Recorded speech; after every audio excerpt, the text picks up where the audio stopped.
오늘 말씀의 제목을 마귀에게 눌린 모든 사람을 고치셨으니 라고 하는 사도 베드로의 설교의 한 토막을 같이 적어 보았습니다. 오늘 말씀은 3주간 살펴보다시피 고넬료의 환상에서부터 시작이 됩니다. 고넬료가 낮 3시에 누구도 쉬고 편안한 시간일 것 같은 그 시간에 하나님께 경건한 사람으로서 기도하는 중에 주님께서 명령하셨습니다. 베드로를 요바에 가서 찾아라. 그리고 그 사람을 찾아서 온 것이 나흘째가 되어서입니다. 드디어 하나님의 말씀이 현실에서 이루어지고 있습니다. 그 사람을 찾으면 어떠한 일이 발생하느냐? 그 사람을 만나면 어떠한 일이 발생하느냐? 오늘 함께 읽은 이 말씀, 베드로의 설교를 듣는 것이었습니다. 베드로의 설교를 듣는 게 얼마나 대단한 일이겠습니까? 지난주에 말씀드렸다시피 듣보자, 결국 한 갈릴리 어부의 이야기를 듣는 것이 그에게 인간적으로는 별 볼 일 없는 것처럼 보이지만 하나님 앞에서 주의 말씀을 듣고자 하는 그 심령이 준비되었음을 우리는 고넬료의 입술의 고백을 통하여서 다 알 수밖에 없었습니다. 우리의 인생의 자리가 하나님이 보이지 않지만 그 하나님 앞에 서서 한 걸음 한 걸음 걸어가고 있다라는 것이 경건한 사람, 하나님 앞에 기도하는 사람 고넬료를 통하여 우리는 알 수 있었습니다. 그런데 그 설교를 듣는 내용이 무엇이냐? 우리가 읽은 내용이 전부 다입니다. 놀랍게도 이들은 이 고넬료를 포함하여서 고넬료의 온 집안은 이 순간에 이 일이 마쳐지고 난 다음에 물로 세례를 받고 하나님의 사람으로서 온전하게 그들은 예수 그리스도를 믿는 믿음의 가정 첫 이방인이 되었습니다. 당연히 고넬료가 믿은 예수 그리스도는 한 번으로 끝난 것이 아니라 그의 전생애를 통하여 그가 이 가이사랴 지방에서 백부장으로 있던 아니면 전출을 받아 어느 곳으로 있던 그 예수 그리스도의 이름이 그의 평생을 통하여서 언제나 그를 이끌어갔고 그 이끌어간 삶이 수많은 사람들에게 증인이 되어 그를 통하여 로마의 솔찬히 많은 사람들이 믿음으로 들어섰던 것은 의심의 여지가 없습니다. 복음은 폭발력이 있습니다. 복음은 능력이 있습니다. 그래서 한 사람을 변화시키는 것은 당연하고 그 사람이 있는 자리마다 그 복음의 영향력과 증거가 세워져 가게 되어 있습니다. 그런데 가끔 우리는 우리 현실 속에서 이 말씀과 괴리 현상을 겪습니다. 나도 예수 믿는 사람인데 우리 집안도 신앙생활하는 집안인데 내 집안이 모태신앙으로 인하여서 결국 예수를 믿으며 의지하는 집안인데 왜 나는 고넬료와 같은 일이 일어나지 않는가? 왜 내 삶 속에서는 하나님이 일하시고 함께 하시는 일이 없는가? 여러 가지 말을 할 수 있습니다만 오늘 그 해답에 대하여 이 제목을 여러분에게 전하도록 하겠습니다.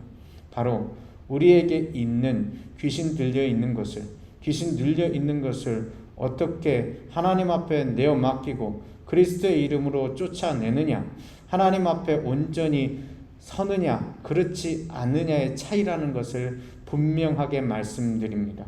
저는 대한예수교 장로의 합동측 목사입니다. 누구보다도 성경 말씀 외에는 다른 것은 믿지 않습니다. 다른 교단보다도 더 엄격하게 귀신의 역사나 방언의 일들에 대하여서 인정하기보다는 말씀만 의지하고 바라본다라고 하는 것은 정통 기독교의 입장이고 제가 가진 교단의 입장입니다. 그런데 성경 말씀 속에 방언의 사역과 성경 말씀 속에 귀신 해방의 사역과 성경 말씀 속에 제사함의 사역이 그대로 적혀져 있습니다. 그것을 우리의 생각과 마음으로 내가 경험하지 않았다고, 내가 느껴지지 않았다고 제거하여 버리면 사단이 가장 좋아하는 일을 할 뿐입니다. 왜냐하면 우리 인생이 모두 다 온전한 자가 없기 때문에 그렇습니다. 우리 인생 자리 속에서 겉모양은 깨끗하고 정결하고 무언가 있는 채처럼 보이지만 가정 생활 속에서 문제가 없는 가정이 하나라도 있습니까? 어려움이 없는 가정이 하나라도 있습니까? 제가 보기에, 겉으로 보기에 평화롭고 즐거워 보이는 그 어떤 가정도 기도하고 같이 그 이야기들을 나누다 보면 그 안에 있었던 쓴뿌리들, 그 안에 있었던 상처들, 지금은 바깥으로 드러내 보이지 않지만 실제로 마음 깊이 숨어져 있는 아픔과 슬픔들이 가득 차 있다라는 것을 자주 발견하곤 합니다. 그럼 그냥 놔두겠습니까? 그냥 있으면서 문제가 커지지 말아야 된다라고 하면서 무시하며 살겠습니까? 우리 그러지 맙시다. 주의 은혜 가운데에서 하나님이 주신 자유함을 얻읍시다. 하나님이 주신 능력을 채웁시다. 하나님께서 우리에게 허락하신 기쁨과 하나님께서 주신 이 고넬료와 같이 주님이 말씀하시는 이름이 무엇인지를 깨달아 누립시다. 도대체 왜 시작부터 말을 강하게 하냐라고 생각하겠지만 이 말씀을 가만히 읽어다 보면 그렇게 말할 수밖에 없습니다. 오늘 사도 베드로의 설교는 단순하게 한 편의 이야기로 전하여진 것이 아니라 고넬료라고 하는 로마 군인이, 로마 지휘관이 그의 삶에서 인생을 내걸었던 그 삶의 기치였습니다. 이 이야기를 듣고서 그는 그 삶에 예수 그리스도를 구주로 영접했을 뿐만이 아니라 그의 삶에 무엇을 전해야 되는지 분명하게 알고 믿을 수 있었다라는 것입니다. 그런데 각각의 내용들을 살펴보십시오. 우리는 이 내용들 가운데에서 나에게 해당하지 않는 것이 있다라고 말하지는 못할 겁니다. 그런데 재미난 이야기를 사도 베드로가 오늘 42절 말씀에 합니다. 우리 42절 말씀 우리 다 같이 한번 다시 읽어보도록 하겠습니다. 10장 42절입니다. 시작. 우리에게 명하사 백성에게 전도하되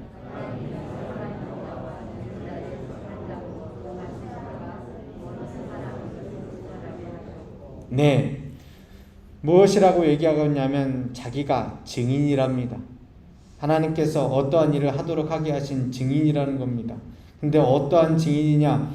하나님이 살아있는 자와 죽은 자의 재판장으로 이 사람, 곧 이 사람은 예수입니다. 그 예수님이 이 사람인 것을 나를 통하여, 내게 몇 사람이 안 되는 사람을 통하여 증언하게 하셨다라는 겁니다. 물론 여기에서 우리는 사도와 같지 않은 우리의 현실을 봅니다. 나는 그 예수를 그렇게 증언하지 않아도 되겠네 라고 생각할지 모르지만 이 말씀 가운데서 우리가 먼저 받아야 할 것은 내가 누군가에게 예수를 전하기에 앞서서 과연 내게 주님께서 부활하신 후 우리에게 말씀하신 것, 곧 살아있는 자의 재판장이 되어주신 그 하나님임을 내가 그 예수 그리스도로 믿고 있느냐?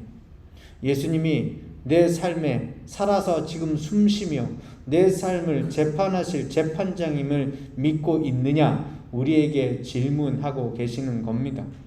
주님께서 우리에게 당연히 재판장입니다 라는 말보다는 구원을 허락하시는 구원자 주님, 그래서 내 삶 속에서 모든 것을 허락해 주시는 가장 좋은 분, 사랑밖에 없는 분이라고 우리의 삶은 기대하고 바라볼 때에 이 베드로는 우리에게 질문을 하는 것이 무엇이냐 하면 당신을 재판할 재판장이 예수님인 것을 믿습니까? 라고 묻고 있습니다. 똑같은 얘기 같은데 사실 가만히 따져보면 정말 다른 이야기입니다. 나를 무조건 사랑하는 것과 나에게 그 재판을 가리는 것은 분명 다른 일입니다. 사랑하는 것은 어머니나 아버지가 할 수 있는 일입니다. 어머니나 아버지는 그 아이가 어떠한 잘못을 저질렀더라도 내 자식이니까, 내 새끼니까 그 잘못을 눈 감아주고 싶습니다.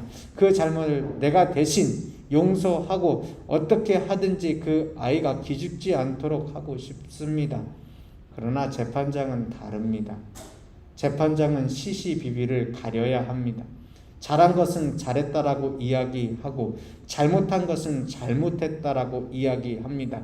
잘못한 것처럼 보이지만 그렇지 않은 것이 있으면 그것에 대하여서 명확한 판단을 내려야 합니다. 잘한 것처럼 생각하지만 그 자리에 교묘한 속임수가 있다면 그 속임수를 밝혀내어야 하는 것이 바로 재판장이라고 하는 것입니다. 사실은 이 재판장의 자리를 아담과 하와가 타락하였을 때 그 스스로 갖고 싶었습니다. 우리가 그 성경 말씀 속에서 사단이 하와에게 접근하여 이야기할 때 무엇이라 말했습니까? 내가 정녕 저 선악과의 열매를 먹지 말라고 하나님께서 그러셨냐? 라고 묻습니다. 왜 그렇게 얘기를 했냐? 라고 할 때에 그 사단의 목소리의 꾀임은 그것이었습니다. 내가 정녕 죽지 않으리라. 저것을 먹었을 때는 하나님과 같이 되는 것뿐이다. 라고 얘기를 합니다. 사실 그 순간에 바로 하와는 재판장의 자리에 있는 겁니다. 저 말이 분별할 수 있는 말이냐, 옳은 말이냐, 아니면 틀린 말이냐 분명하게 판단을 했어야 합니다. 그런데 그 판단의 기준이 자신이었던 것이 문제입니다. 그 판단의 기준은 사실 그들에게는 아주 명확한 답이 있습니다. 하나님께 질문하면 됩니다. 하나님, 저 뱀의 꼬임이 맞습니까? 뱀의 말이 맞습니까? 혹시 하나님 거짓말하신 거 아닙니까? 하나님께 물으면 됩니다. 그것 아니더라도 아담과 하와는 서로에게 서로의 이야기들을 물어볼 수도 있었습니다. 그런데 자신이 기준이었습니다. 내가 보니 보암직도 하고 먹음직도 하고 탐스럽게 할 만한 그러한 음식처럼 보인 겁니다. 내가 판단의 기준이 되니 시시비비의 기준이 되니 그 시간에 재판장이 되니 결국 그들은 하나님과 멀어졌습니다. 우리의 신앙생활에 온전하게 되어지는 것은 바로 이 자리입니다. 우리의 시시비비의 주관자는 오직 예수 그리스도십니다. 그 예수 그리스도께서 우리의 재판장이 되어 주실 때에 우리는 그 자리에 죄값은 죄값으로, 은혜의 자리는 은혜의 자리로 세워지는 것이지, 주님께서 무조건 우리를 용서하시고 사랑하시고 이끄시고 눈 감아주신다라고 누가 이야기하는지 모르겠습니다. 그것은 복음이 아닙니다. 재판장은 재판장의 일로 하는 것이 그 자리 가운데서 결론이 나는 것이 복음으로 가는 통로이지, 우리가 생각하듯이 그냥 편안하게 예수 믿어서 나는 교회 몇 번 오고 헌금 몇 번 하고 내 마음의 감동 몇 번을 받았기 때문에 나는 구원받은 백성이다라고 살아가는 것은 결단코 아니다라는 겁니다. 왜냐하면 예수가 재판장으로 우리의 삶 가운데 들어오시면, 우리의 기준을 주님께 내어 맡기기 시작하면 우리의 삶은 역동적으로 변화가 되기 시작합니다. 마치 베드로처럼요, 마치 고넬료처럼요. 그의 삶에서 어그러진 부분들은 조금씩 바른 방향으로, 정 방향으로 맞추어져 가고, 잘못된 방향으로 향하였던 발걸음은 제대로 된 방향으로 인생의 길을 걸어가게 될 수밖에 없다라는 사실입니다. 그런데 그 키워드가 오늘 귀신에게 눌린 자를 자유케 하시는 주의 능력과 은혜에 있습니다. 왠지 아십니까? 오늘 성경 말씀 속에서 여러 가지 일들을 보았을 때 단 한마디도 그 고넬료에게 포함되지 않은 말을 할 일이 없기 때문에 그렇습니다. 다시 한번 나중에 시간이 되면 이 성경 말씀을 읽어보십시오. 내가 이 말씀 가운데 이것은 하나님의 말씀, 내게도 은혜와 능력이 되는 말씀이라고 생각하는 것과, 아니야 이거는 별로 나하고는 상관없지만 저 어딘가 아프고 힘든 사람에게는 포함된 말이겠지 라고 생각이 되는 것이 혹시 있으시다면 잘못하시는 겁니다. 잘못 성경 말씀을 읽는 겁니다. 우리에게 아직 깨어나지 않은 주의 영성과 주의 성령의 능력이 우리의 삶 속에서 이 말씀을 받아들이게 하지 아니하고, 내게 좋은 것을, 마치 여러 가지 음식이 있으면 아이들은 내게 좋아하는 햄 반찬만 열심히 먹는 것처럼, 고기 반찬만 열심히 먹는 것처럼, 그 아이가 그렇게 입에 씹기 싫어하는 채소가 가득 차 있는 모습을 보고 이거는 엄마가 나한테 나 좋으라고 준 것이 아니라 엄마 좋으라고 준 거고 나는 먹을 게 아니야 라고 생각하는 것처럼, 오늘 베드로가 고넬료에게 한 설교 가운데 나에게 하나도 포함이 되지 않는 것이 있다라고 생각하는 그것은 마치 채소 반찬처럼 내가 먹기 싫어하는, 입에는 쓰고 무언가 이물감이 있는 것처럼 여겨지는 것이나, 실제적으로는 내 삶에서 주님께서 세워주시는 능력의 말씀인 것을 여러 번 믿고 따라야 결국 그 말씀이 우리의 삶을 살찌우고 우리의 영성을 깨우고 주님 앞에 나아갈 수 있는 믿음의 사람으로 채워져 갈 수 있습니다. 안 그러면 문제가 그냥 그대로 남아 있습니다. 우리의 삶에 우리가 망하는 인생인지도 모르고 무너지는 인생인지도 모르고 그냥 살아갈 수밖에 없다라는 것입니다. 아주 쉽게 우리가 귀신 눌려 있음을 알려드리겠습니다. 가끔 우리는 2차 세계대전과 여러 가지 광기 어린 공산주의의 그 만행 앞에서 분노하거나 수많은 사람들이 살상당하는 사건들에 대하여서 어떻게 나치즘이 생겨났을까라는 생각이 듭니다. 지금 시간이 지나가서 독일 사람들의 그 나치즘에 대하여서 정말 잘했습니다라고 생각하는 사람이 어디 있습니까? 없습니다. 잘못됐다라고 얘기합니다. 수많은 인류의 아픔이다라고 이야기합니다. 그런데 왜 당시에는 그게 되지 않았습니까? 왜 당시에는 독재자를 그렇게 추앙하며 그 사람들에게 따라갔습니까? 우리들의 삶이라고 다릅니까? 한번 생각해 봅시다. 예전에 우리는 지금 얀센을 비롯해서 미국에서 개발되고 같이 공급되는 여러 주사들을 맞습니다. 심지어 부작용에 시달리기도 합니다. 그런데 신문지에서 뭐라고 얘기하는 줄 아십니까? 광우병 사태하고 다른, 오늘은 성숙한 시민의식이라고 얘기합니다. 당시에 유모차를 끌고서 우리 아이 광우병에 걸리지 않게 하기를 원합니다라고 수많은 사람들이 목 놓아 부르짖었습니다. 어떻게 그런 일이 발생합니까? 잘못된 정보가 사람들의 마음을 홀렸다고요? 꼭 그것만 가지고 그렇겠습니까? 많은 사람들에게 인기가 있어서 지도자로 뽑았더니 결국 그 사람들을 압제하는 사람들이 되어버렸습니다. 도대체 어느 광기에서부터, 어떠한 전략에서부터 이루어진 것입니까? 오늘날의 현실을 봅시다. 오늘날 수많은 사람들이 20년 전만 하더라도 동성애를 비롯해서 여러 가지 성적인 자리들이요, 우리 한국 사회에서는 그래도 드러나놓지 않고 이거는 아니다라고 고개를 절레절레 걷는 사람들이 수없이 많았습니다. 그런데 오늘날 인권이랍니다. 과연 정상적인 사람들은 자기의 얘기를 할 수도 없는 것이 어떻게 인권입니까? 차별받지 않는 세상을 만들고 싶다라고 얘기하면서 바르고 정결하고 온전한 것이 차별받는 것은 누가 보장합니까? 저는 정치적인 이야기나 어떤 정신적인 사조를 말씀드리거나 아니면 민감한 문제를 터뜨려서 여러분들의 마음에 폭풍을 일으키고 싶어서 말씀드리는 것이 아닙니다. 시대정신이라고 얘기하는 것이 있지요. 과연 공중의 권세 잡은 자가 누구입니까? 돈 많고 어떤 같이 모여서 어떤 당을 잘 만드는 사람들의 이야기입니까? 아닙니다.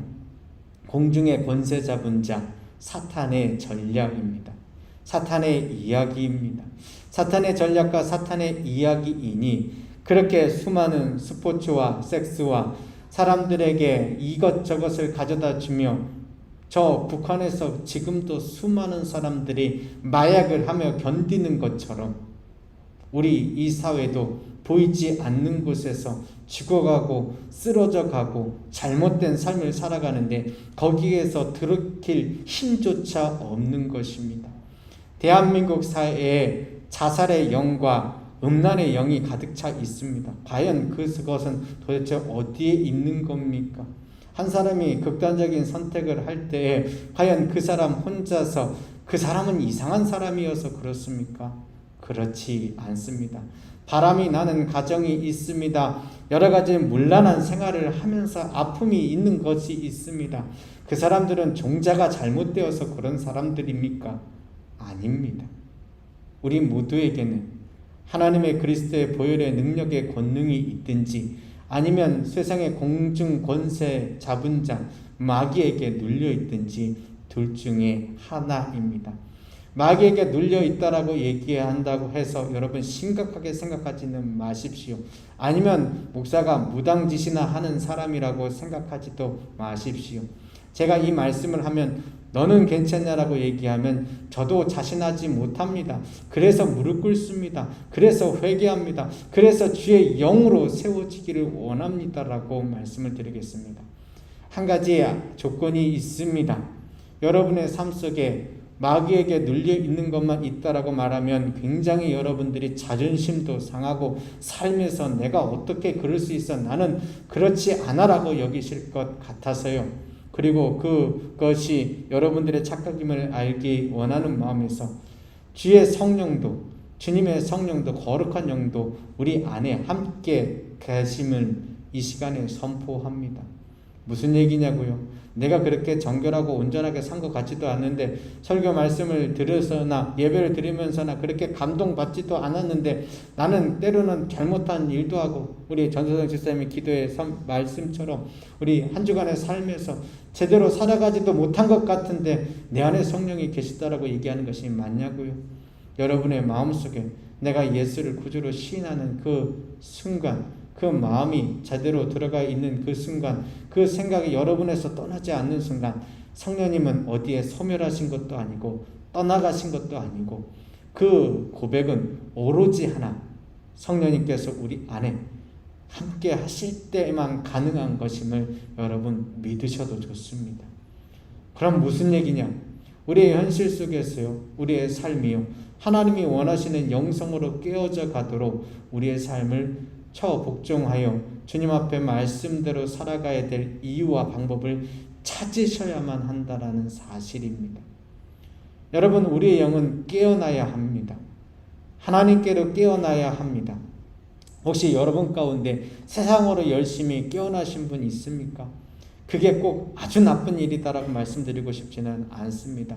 세상을 살아가는 지혜가 있어야, 그래야 우리의 삶이요 뭔가 안정되게 유지가 된다라는 생각이 들곤 하니까요. 그러나 오늘 말씀 가운데 우리에게 이야기하는 것은 단순 명확합니다. 자, 우리 38절 말씀 다시 한번 읽어보도록 하겠습니다. 38절입니다. 시작. 하나님이 나사렛 예수에게 성령과 능력을 기름 붓듯 하셨음에 그가 두루 다니시며 선한 일을 행하시고 마귀에게 눌린 모든 사람을 고치셨으니 이는 하나님이 함께 하셨음이라. 아멘. 하나님이 함께 하신 예수님. 그런데 그 하나님이 함께 하신 예수님만 그러한 것이 아니라 오늘 이 말씀을 전하고 있는 베드로도 그 하나님이 함께 하시는 것을 우리는 믿고 알고 있습니다. 그러나 그것으로 끝나지 않았습니다. 내가 오늘 이 예수를 믿고 의지하는 것은 바로 하나님께서 우리 가정과 개인의 삶과 오늘도 함께 하시는 것을 여러분 믿고 의지하고 있지 않습니까? 이 말에 대해서 받아들이기가 쉽죠. 그런데 또 예수님에 대하여서 말씀을 받아들이는 것도 쉽지 않습니까? 무슨 얘기요? 곧 나사렛 예수, 나사렛 지방에 별 볼 일 없는 사람 나사렛 예수, 로마의 예수가 아닙니다. 가이사라의 예수가 아닙니다. 수리아의 예수가 아닙니다.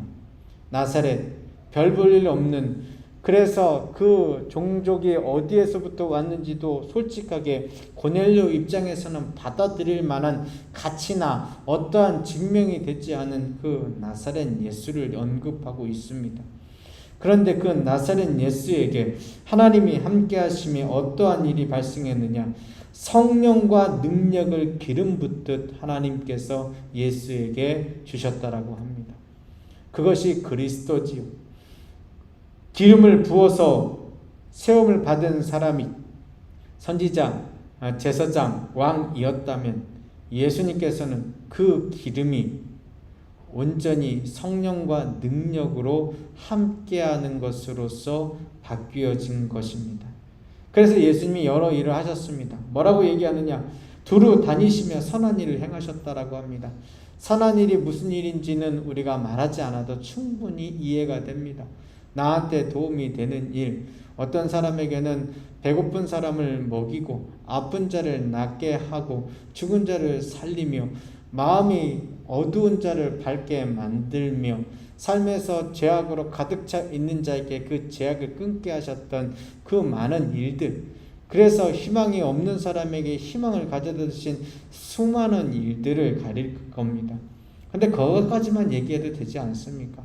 주님께서 선한 일을 하신 것처럼 나도 선한 일을 하고 당신도 선한 일을 그렇게 해오지 않았습니까? 라고 고넬료에게 이야기해도 되지 않습니까? 충분히 해도 이 많은 이야기들 가운데서 충분히 알아들을 만하지 않습니까? 그런데 이 베드로는 굳이 어쩌면 상관도 없을 것 같은 이야기를 합니다. 그 고넬료하고 상관이 없을 것 같은 이야기가 무엇입니까? 마귀에게 눌린 사람을 고치셨으니 라는 겁니다. 이 이야기를 뭐하러 고넬료에게 합니까? 고넬료는 이방 사람이니까 당신은 마귀 들렸다라는 말을 하고 싶었습니까? 여러분들은 자존심을 가지고서 이 이야기를 읽어보면 과연 이 말이 나에게는 정말 필요한 말인가라는 생각을 누군가 다 해볼 겁니다. 목사님, 제가 이 말씀을 읽으면서 나 귀신 들렸구나라고 생각을 할 수 있겠습니까? 그런데 오늘 말씀 가운데 모든 사람들을 다 고치셨으니 라고 얘기를 하는 것이 우리의 마음에 걸리기 시작합니다.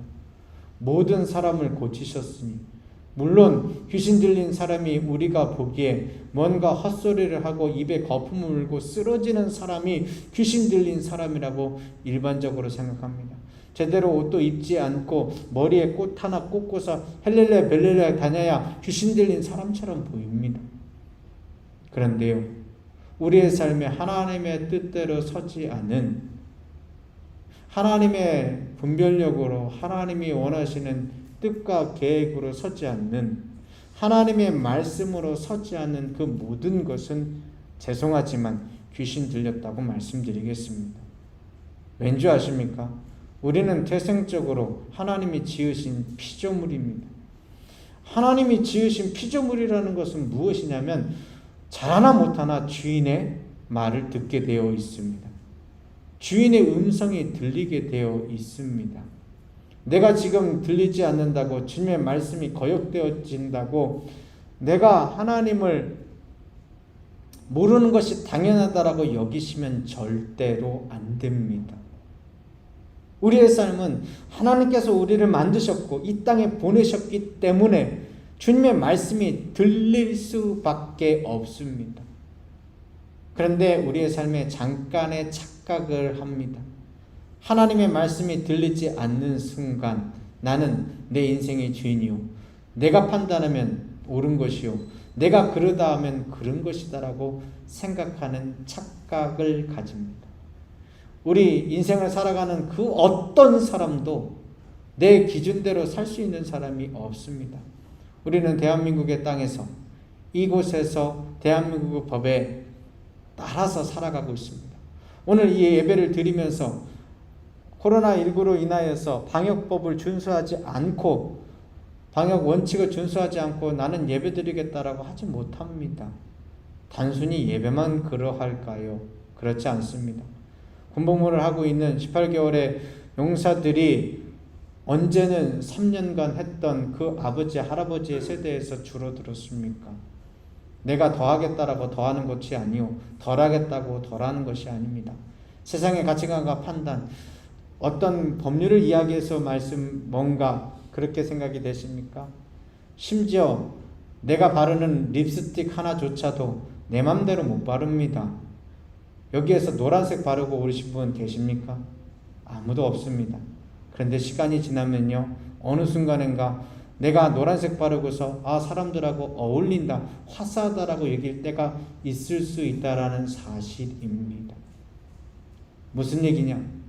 우리의 생각 가운데에 하나님 외에, 하나님의 말씀 외에, 하나님의 기준 외에 내 삶을 납득시키고 내 삶이 지금 그것이 맞구나, 고개를 끄덕끄덕 대면서 그 자리를 열심히 재물과 시간과 나의 정력을 쏟아놓고 있다면 그 삶은요, 죄송하지만 귀신 들렸다고 해도 맞습니다. 그렇기 때문에 고넬료에게 이야기한 겁니다. 왜요? 고넬료는 로마의 생활과 법칙과 규칙에 가장 온전하게 세워져 있는 사람 중에 하나일 겁니다. 그러나 그것을 귀신 들린 입장에서 표현을 하자면 그의 삶은 세상 관습과 문화에 쩌들어 있는 사람입니다. 그가 군인으로서 해야 할 일과 하지 말아야 될 일을 분별할 줄은 알았지만 그것이 하나님으로부터 온 기준이 아니라 세상의 기준과 법칙으로 그의 삶에 온전한 것을 생각하며 누렸던 사람입니다. 그런데 그에게 무엇이 필요합니까? 예수님이 필요합니다.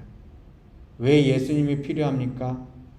모든 사람을 고치신 예수님이기 때문에 필요합니다. 어떻게 해요? 당시에 경건하고 온전한 사람이라고 하는 당신이, 그 고넬료가 귀신에게 억눌린 모든 사람을 고치신 것처럼 당신의 생각과 판단과 기준, 그 경건이 단순하게 자신의 삶에서 나온 것이 아니라 하나님께로 온 경건이요, 하나님이 세우시는 경건이요, 하나님께서 그하고 소통하며 그를 도구로 사용하시는 것으로 만들어지기 위해서는 그에게 있는 세상의 기준과 가치관이 벗겨져야 되기 때문에 그랬던 것입니다. 말씀을 마감하도록 하겠습니다. 우리의 삶 속에 예수 그리스도의 보혈이 채워지기를 소원하고 기대합니다. 보혈의 찬양을 부르십시오. 기도하십시오. 내 옆구리에 끼어있는 지방이 없어지는 방법은 지방을 태워서 없애야 되는 겁니다. 내 삶 속에 끼어있는 죄악이, 귀신의 찌꺼기가, 마귀의 찌꺼기가 가득 채워진 것을 없애는 방법은 예수 그리스도의 보혈의 십자가가 내 삶을 씻기며 그 죄악을 태워버릴 때 가능한 것입니다. 마귀는 발로 밟아 없애야 하는 것이지 친구로 삼아 평생을 같이 갈 동행자가 아닙니다. 우리의 동행자는 단 한 분, 예수 그리스도. 그 보혈의 십자가가 개인의 삶과 우리 가정의 삶과 우리 부대의 자리와 우리 교회의 자리뿐만 아니라 우리 인생의 자리 깊숙하게, 뼛속 깊숙하게 자리 잡아서 하나님께서 우리의 삶을 온전하게 만들어 가시는 것을 직접 체험하시며 죄에서부터 자유받은 믿음의 신앙생활을 함께 기대합니다. 기도하시겠습니다. 살아계신 아버지 하나님, 딱딱한 말과 태도가 하나님이 원하시는 복음의 능력으로 바뀌어지게 하여 주시옵소서. 우리의 삶에 가장 처절하게 싸우는 전투의 현장이 오늘 마귀 사탄과 싸우며 오직 그리스도의 보혈이 우리를 자유케 하는 역사, 마귀에게 눌린 모든 것들을 하나님이 고치시는 역사가 우리 교회 가운데 있게 하여 주시옵소서. 그렇게 우리에게 끼어있는 죄악의 찌꺼기들이, 사단의 노림수가 결코 성공하거나 우리의 삶을 맞붙들어 놓지 못하게 하시며 오직 보혈의 십자가로 말미암아 우리의 가정이 살아나고 우리의 연약한 자리가 깨어지고 오직 주의 강성한 믿음의 군대로 서게 하여 주시옵소서. 생각나게 하시는 주님께서, 우리의 삶을 온전하게 치유하시는 주님께서 목사가 하지 못한 이야기와 주의 말씀들이 강력하게 우리 상승대교회 믿음의 한 가정 한 가정마다 개인의 삶마다 차고 넘치게 하여 주시옵소서. 아버지 하나님, 비록 우리들이 먹기에는 너무나 날서 있는 것 같고 우리들이 받아들이기에는 정말로 이게 맞는 거야 의심조차 드는 이야기지만 살아계신 하나님께서 우리를 긍휼히 여기시며 사단에게 속임받지 않고 오직 주 안에서 죄에서부터 자유케 되는 역사, 억눌린 자에게 온전하게 해방케 되는 일들이 하나님 우리 교회 가운데 차고도 넘치게 하여 주시옵소서. 주께 감사드리오며 예수님의 이름으로 기도드립니다. 아멘.